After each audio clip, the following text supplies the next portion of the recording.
श्री राधा रमण भगवान को, श्री कृष्णचंद्र भगवान को, श्रीमद् भागवत महापुराण को, सप्ताह ज्ञान महायज्ञ को, श्री श्री स्वामी जी महाराज को, अखिले ही प्रत्यनीक कल्याणैकतान श्वेतर समस्त वस्तु विलक्षण ज्ञानानंदैक स्वरूप भगवान सर्वेश्वर श्रीमन्नारायण भगवान को असीम अनुकंपाले इस श्रीमद् भागवत महापुराण ज्ञान महायज्ञ में उपस्थित भएर भगवान का पावन चरित्रहरू श्रवण गर्न अत्यंत तन्मयपूर्वक रहनुभएका सम्पूर्ण भक्त भागवत वृन्दमा सादर अभिनन्दन। भगवान को यो पावन जुन कथा प्रसङ्गहरू हामीले श्रवण गर्न पाएका छौँ, यो भाग्यको प्रभावले मात्र हामीलाई यो मिल्दछ। महता पुण्य पुण्येन कृतेयं कायनो स्वया गन्तुम महोदधे पारम। यो संसार सागरलाई तर्नको निमित्त भगवानको निर्हेतु कृपा र महापुरुषहरूको ठुलो अनुग्रहले महापुण्यको प्रभावले यो मनुष्य शरीर मिलेको छ। यो मनुष्य शरीरलाई सदुपयोग गर्नको निमित्त संसारमा शास्त्रले वर्णन गरे अनुसारले सदाचार सद्विचार सत्कर्महरू गरेर आफ्नो जीवन निर्वाह गरेर भगवानका पावन कथाहरू श्रवण गर्यो भने यो मनुष्य जन्मको लाभ हुन्छ, सफलता हुन्छ। नभए यो मनुष्य सबैसित बेकारमा संसारमा फेरि जान्छ। दुर्लभ हो मानुष हो देहो देही नाम क्षणभङ्गुर। मनुष्य शरीर अत्यन्त दुर्लभ छ। यो दुर्लभ शरीर भएर पनि क्षणभङ्गुर छ। क्षणभङ्गुर भएको यस शरीरलाई सदुपयोग गर्न सक्यो भने त्यही नै सबैभन्दा ठुलो उपलब्धि मानिन्छ। त्यसको लागि सबैभन्दा पहिलो खुड्किलो भनेको सत्सङ्ग नै सबैभन्दा ठुलो एउटा खुड्किलो हो, एउटा उपाय हो। सत्सङ्ग गर्नुपर्दछ। सत्सङ्गको प्रभावले सत्सङ्गको महिमाले अवश्य ज्ञान प्राप्त हुन्छ। जुन ज्ञान प्राप्त भइसकेपछि अवश्य हामीले आफूलाई पनि चिन्छौँ र भगवानलाई पनि चिन्न सक्दछौँ। त्यो सत्सङ्ग प्राप्त गर्नुको निमित्त अवश्य महापुरुषहरूको सन्निधिमा हामीहरू जानुपर्दछ। भगवानका पावन कथाहरू श्रवण गर्नुपर्दछ। हाम्रो चित्त शुद्ध भएर जान्छ, निर्मल भएर जान्छ। त्यसैको निमित्त यो शास्त्र हुन्। यिनी कथा पुराणहरू हामीले सुन्ने के को लागि त भन्दा हामीले आफूलाई सुधार्नको निमित्त, हामीले आफूलाई परिवर्तन गर्नुको निमित्त।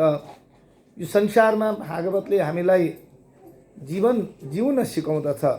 कसरी संसारमा हामी रहने भन्ने कुराहरू भागवतले हामीलाई उपदेश दिएको छ र संसारमा कर्तव्य अकर्तव्यलाई बोध गराउँदछ र कर्तव्य र अकर्तव्यलाई बोध गराउँदै र अन्तिममा यो शरीरलाई कसरी छोड्ने अर्थात् मर्न पनि भागवतले सिकाउँदछ। बाँच्न सिकाउँछ, मर्न सिकाउँछ, संसारमा रहन सिकाउँछ, हरेक कुराहरू सिकाउँछ। र साथसाथै हामीहरूलाई धर्म अर्थ काम मोक्ष सबै चिज पनि प्रदान गर्दछ श्रीमद् भागवतले। जसले श्रद्धापूर्वक भक्तिपूर्वक यो भागवतको रसास्वादन गर्दछन् भने यो श्रीमद् भागवत वाणीमयी भगवानको वाङ्मयी प्रतिमूर्ति हो, भगवानकै विग्रह हो।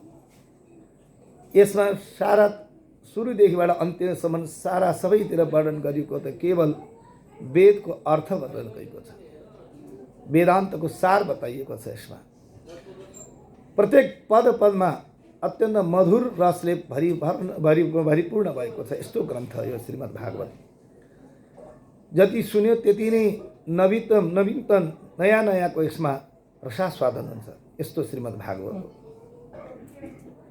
संसारमा यो शरीरलाई भोग लगाउनु, शरीरलाई हृष्टपुष्ट बनाउनुको निमित्त 6 प्रकारको षड्रस हुन्छन् जुन जिब्राको स्वादद्वारा हामीले चाखेर इन्द्रियहरूमा हामीले पुर्याउँदछौँ, शरीरमा पुर्याउँदछौँ। त्यस्तै प्रकारले आत्माको लागि पनि भगवान सर्वगन्ध सर्वरस होइ बक्सिन्छ। सर्वगन्ध सर्वरसलाई चाख्नुको निमित्त यो आत्माको जुन भोजन हो यो श्रीमद् भागवतले प्रदान गर्दछ। त्यसकारणले यो श्रीमद् भागवत के हो त भन्दा रसै रसले भरेको यस्तो एउटा फल हो, जुन फलमा कुनै प्रकारको छिल्का छैन, कुनै प्रकारको बोक्रा छैन, कुनै प्रकारको भित्र अलिकति रेसाहरू, कुनै खस्रोपना केही छँदै छैन, अर्थात् यस्तो फल हो रसै रसले भरिपूर्ण भएको, जुन केवल त्यहाँ त पिउनी मात्रै त्यस्तो वस्तुले भरिएको। त्यसैले पहिले सुरुमै बताइयो नि त, निगम कल्पतरोर गलितम फलम, निगम कल्पतरोर गलितम फलम। निगम रूपी वेद रूपी कल्प वृक्षको पाकेको फल हो यो श्रीमद् भागवत। त कस्तो फल? निगम कल्पतरोर गलितम फलम सुख मुखात। साक्षात् भगवत मूर्ति हुनुभएका, भगवत स्वरूप हुनुभएका सुखदेवजी महाराजको मुखारविन्दबाट निश्रित भएको। त सुखदेवजी महाराजको मुखारविन्दबाट निश्रित भएको हुनाले मिठो भएको यस्तो श्रीमद् भागवत। एउटा लौकिक भनौँ भनाइ छ, कुनै फल कसैले चाख्नु पर्यो, मिठोपना थाहा पाउनु पर्यो भने सुगा हुन्छ। त्यो सुगाले जुन बेला पनि जतिखेर पनि मिठो फलमा मात्रै उसले आफ्नो चोच लगाउँदछ। तितो टर्रो नमिठो फलमा उसले चोच लगाउँदैन। जुन मिठो छ त्यसैमै लगाउँदछ। त्यसकारणले सुगाले चाखेको फल चाख्ने हो भने त्यो सबै मिठै हुन्छ। त्यति सुन्दर छ। त्यसकारणले यो श्रीमद् भागवत पनि भगवत स्वरूप हुनुभएका सुखदेवजीको मुखारविन्दबाट निक्लेको, अर्थात् सुखदेवजी रूपी सुगाको मुखबाट निक्लेको श्रीमद् भागवत हो। निगम कल्प तरोर गलितम फलम सुख मुखात द्रवित सुख मुखात। यो सुख मुखबाट निक्लेको अमृत रसले भरिपूर्ण भएको यसमा यो श्रीमद् भागवत। त्यसकारणले पृथ्वीमा रहेका सम्पूर्ण जनहरूले, सम्पूर्ण भावुक जनहरूले, सम्पूर्ण रसिक जनहरूले यो श्रीमद् भागवतलाई नित्य निरन्तर पिइरहनु, पान गरिरहनु, कानबाट हृदयमा पुर्याउनु, हृदयमा रहेका अज्ञान, अन्यथा ज्ञान, विपरीत ज्ञानलाई, विषय रूपी विषलाई हटाउनु। यस्तो श्रीमद् भागवत कथा, यस्तो अमृत हामीलाई भाग्यले आज मिलेको छ। यहाँ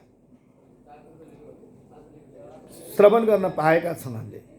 भगवानका पावन चरित्रहरू से भरिपूर्ण भएको यस्तो श्रीमद् भागवत। हिजोको प्रसङ्गमा साक्षात् परब्रह्म परमात्मा भगवान सर्वेश्वर श्रीमन्नारायणको अवतार स्वरूप भगवान श्रीकृष्णको अवतार भयो। यहाँहरूले हिजो नन्द उत्सव मनाउनु भयो। नन्द महाराज पनि भगवानका भक्त हुनुहुन्छ, वसुदेवजी पनि भगवानका भक्त हुनुहुन्छ।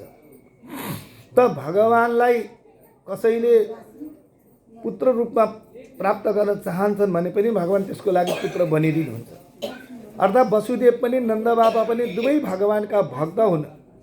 त दुवै भक्तलाई भगवानले कृपा गरिबक्स्यो, दुवैको मनोरथलाई पूर्ण गरिबक्स्यो भगवानले।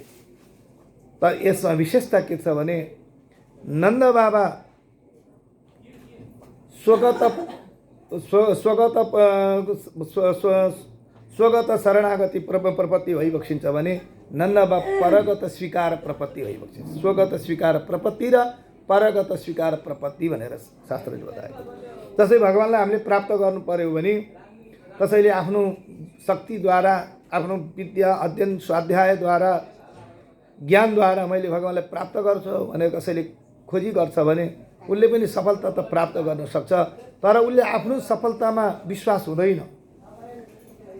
तर अरूद्वारा सिफारिस गरेको जुन सफलता हो त्यो चाँडै प्राप्त हुन्छ। त्यसलाई परगत स्वीकार प्रपत्ति भनेर भनिन्छ। नन्द बाबा महाराज परगत स्वीकार प्रपत्ति भएको हुनाले भगवानले त्यो परगत स्वीकार प्रपत्ति धारण गर्ने भएका भक्तलाई सर्वस्व दिइबक्सिन्छ। केवल स्वगत प्रपत्तिलाई चाहिँ के आवश्यक चिज दिनुहुन्छ र फेरि त्यसपछि यसलाई बिछोड हुनुहुन्छ। अर्थात् वसुदेवजी कहाँ भगवानले अवतार लिनुभयो, नन्द बाबा कहाँ जानुभयो, आनन्द उत्सव मनाउनु भयो, नन्द बाबा खुसी हुनुभयो।